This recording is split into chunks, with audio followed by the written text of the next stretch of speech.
이제는 재봉 고 선생에 관한 두 번째 시간입니다. 이 고 선생은 임진왜란이 일어났을 적에 초야에 묻힌 선비로서 조용히 피난을 떠날 수도 있었지만, 아니 그 당시에는 아직 호남은 적의 침략을 받지 않았으니까 조용히 자신을 지키면서 살 수도 있었지만, 그분은 의병투쟁에 떨치고 일어나셨다, 의병투쟁에 앞장서셨다 하는 이야기를 이 시간에는 해보겠습니다. 여러분이 잘 아시다시피 외적의 침략은 1592년 임진년이죠. 선조 25년 4월에 시작이 되었습니다. 지도에서 보시는 것처럼 어떻습니까? 아주 그냥 요란하죠. 4월 달에, 음력 4월이죠. 음력 4월에 외적이 동네에 상륙을 했는데, 불과 20일 정도가 지났을 때에는 어디까지 올라왔습니까? 한양까지도 적의 수중에 떨어졌습니다. 그야말로 파죽지세라고 하는 것은 이런 것을 두고서 말하는 거겠죠. 그리고 외적은 한양에서 멈춘 것이 아니고 북상했습니다. 왜냐하면 선조 임금이 피난하면서 외적은 그 뒤를 쫓기 시작한 것이죠. 그래서 지도에서 보시는 것처럼 저 함경도 끝까지 올라갔다가 두만강까지 간 것입니다. 그리고 이제 나중에 다시 돌아서 내려가게 되는 건데요. 이때 온전한 지역이 어디가 있었겠습니까, 여러분? 이 당시에 온전한 지역이라고 한다면은 사실 전라도죠. 오늘날의 전라남북도와 광주, 그리고 충청도 일부가 온전했고요. 그리고 평안북도 지역이 적의 공습을, 적의 침략을 받지 않은 비교적 온전한 지역이었습니다. 전라도를 그때 우리가 지킬 수 있었기 때문에, 7년간의 전쟁을 끌고 나갈 수가 있었던 거죠. 만약에 전라도가 이때 적에게 유린되었다고 할 것 같으면 그럼 어떻게 됐겠습니까, 여러분? 그렇다면 지금 이 시간에 우리는 아마도 고경명 선생을 말하는 것이 아니라 어쩌면 우리 모두가 일본 사람이 되어서 도요토미 히데요시를 말하고 있을지도 모르겠습니다. 그러니까 굉장히 중요한 일이었죠, 전라도를 지킨다는 것은. 그래서 여러분이 잘 아시는 것처럼 현덕승이라고 하는 선비에게 보낸 편지에서 이순신 장군이 뭐라고 썼습니까? 다 아시잖아요. 만약 호남이 없다고 한다면 이것은 나라도 아니다라고 하는, 양무호남이면 시무국가라고 하는 그런 유명한 글귀가 나오잖아요. 전라도를 지킨 것은 누구의 힘이었을까요? 그것을 우리가 좀 생각해 볼 필요가 있는데요. 한편으로는 바다가 지켜졌기 때문에, 그러니까 경상도에서부터 전라도에 이르기까지의 한산도 이서지역, 한산도 서쪽 지역을 우리 수군이 지켰기 때문에 한편으로 그것은 가능한 일이었고요. 그러나 그것이 전부는 아니었던 거죠. 다른 한편으로는 경상남도에서 일어난 의병들이 또 옆구리를 찌르지 못하도록 막았기 때문에, 즉 곽재우 장군이나 김면 장군이나 이런 분들이 경상남도를 잘 방어했기 때문에 가능한 일이기도 했죠. 그러나 또 다른 한편으로는 누구 덕분이겠습니까? 다른 한편으로는 충청도에서부터 내려오는 적을, 금산을 통해서 내려오는 지역, 공격 루트죠. 금산은 오늘날에는 충청도지만 당시로 보면은 전라도인데요. 금산으로부터 내려오는 적의 흐름을 차단했기 때문에 전라도가 안전했다, 이렇게 볼 수 있죠. 바로 그 일에, 금산으로부터 내려오는 적을 막은 데에 재봉 고 선생과 그 아드님 두 분, 그리고 그 밖에 그들과 함께 했던 의병장들의 역할이 있었다고, 그렇게 우리는 아마 평가해야 할 것 같습니다. 자, 이제 우선은 이 화면을 보면서 이야기부터 해야 될 것 같습니다. 한양이 함락되고 선조임금이 의주로 피난을 갔습니다.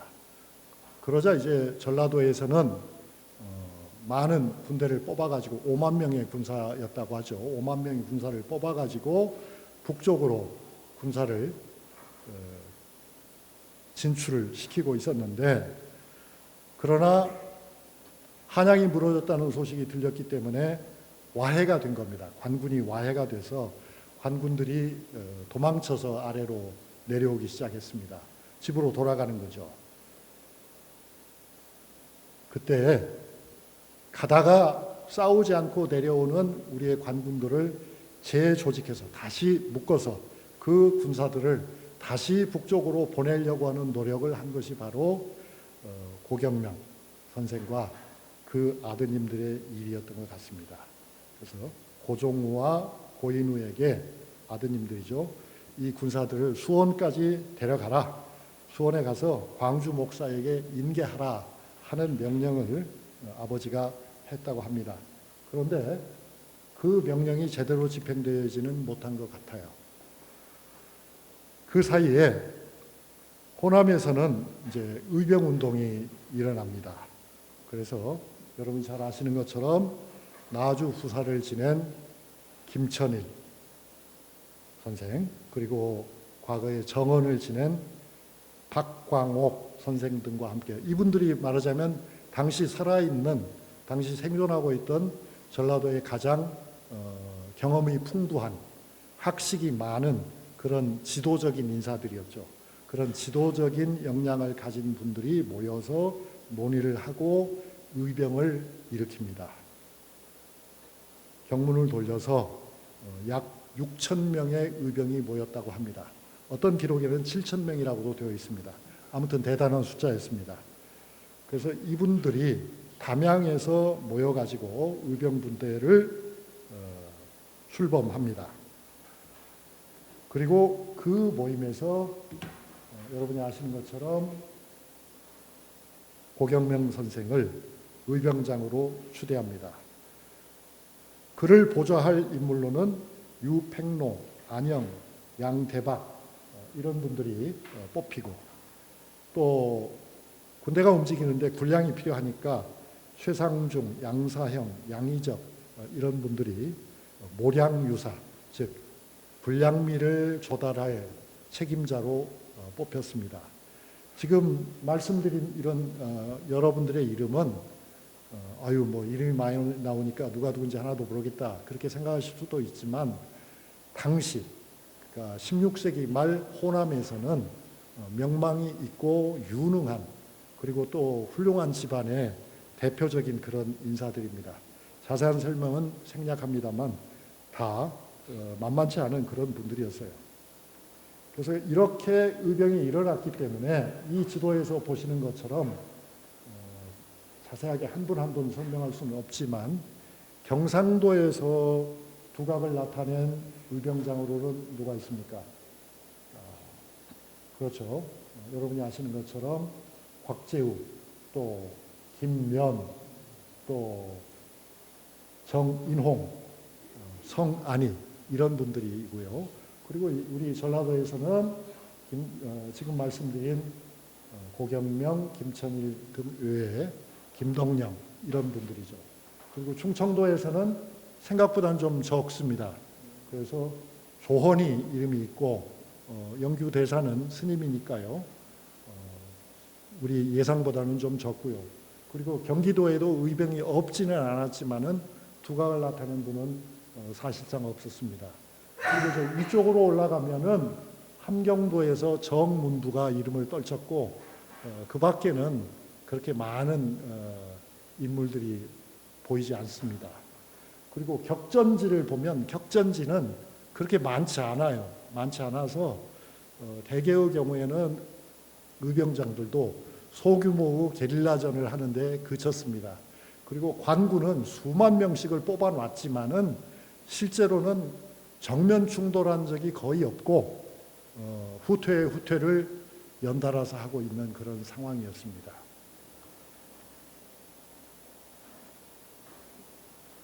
그런 일들을 보면서 우리가 이런 생각을 할 수 있죠. 아니, 왜 그렇게 싸우지도 않고 계속 흩어진 거야? 후퇴한 거야? 도망친 거야? 이렇게 질문할 수도 있지만 사실 그거는 어쩔 수 없는 일이었다고 저는 생각합니다.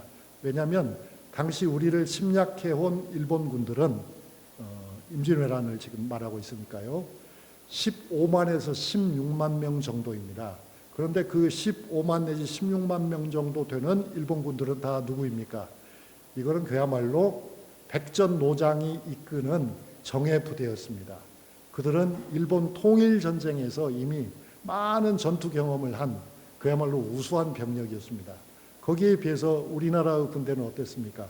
우리나라 군인들이라는 것은 대부분이 농사를 짓다가 지금 나라를 위해서 불려나온 그런 사람들이었기 때문에 나라를 위하는 애국심은 투철했다 하더라도 역량면에서, 기량면에서는 도저히 상대가 되지 못했기 때문에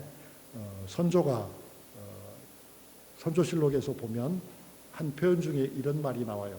우리 육군을 가지고 일본군을 상대하는 것은 마치 양떼를 몰아서 호랑이와 싸우는 격이었다. 저는 그 표현이 매우 적절하다고 생각했습니다. 양떼를 몰아가지고 호랑이와 싸우면 어떻게 되겠습니까, 여러분? 이기기가 어렵죠. 그래서 당시에 우리가 특히 육군이 임진왜란에서 큰 두각을 나타내기는 어려웠던 것입니다. 그런 가운데서도 그렇게 어려운 여건 속에서도 고경명 선생은 포기하지 않았다. 관군을 모아서 위로 보내고 내려오면 또 보내면서 다른 한편으로는 의병을 뽑아서 그 의병들을 거느리고 북상합니다. 그리고 이제 의병이 북상한다는 것을 임금님에게 알립니다. 양산숙과 곽현이라는 선비들을 보내서 임금님께 임금님 우리가 올라갑니다. 전라도에서 우리가 올라갑니다. 끝까지 가서 지켜드리겠습니다. 이렇게 올라갑니다. 참 어려운 일이죠. 어려운 일인데 가다가 보니까 6월 13일에 전주에 도착했는데 영남에서 넘어온 적들이 벌써 전라도를 노리고 있다는 소문이 있었기 때문에 아들 둘에게 전주를 방어하는 역할을 하라 하는 명령을 주기도 하지만은 그렇지만 근본적으로는 북상을 서두릅니다. 북상을 서두르는데 그러나 결국 임금님이 계신 곳까지 올라가지는 않았습니다. 그건 왜 그랬을까요? 그것은 왜군의 제6번째 부대죠. 제6군이 전라도를 침략한다는 그런 소식을 들었기 때문입니다. 우리가 둘째 시간에는 고경명 선생이 어려운 가운데서도 의병을 일으켜서 수천 명의 의병을 거느리고 북진을 시도하였다 하는 것까지를 함께 알아봤습니다. 감사합니다.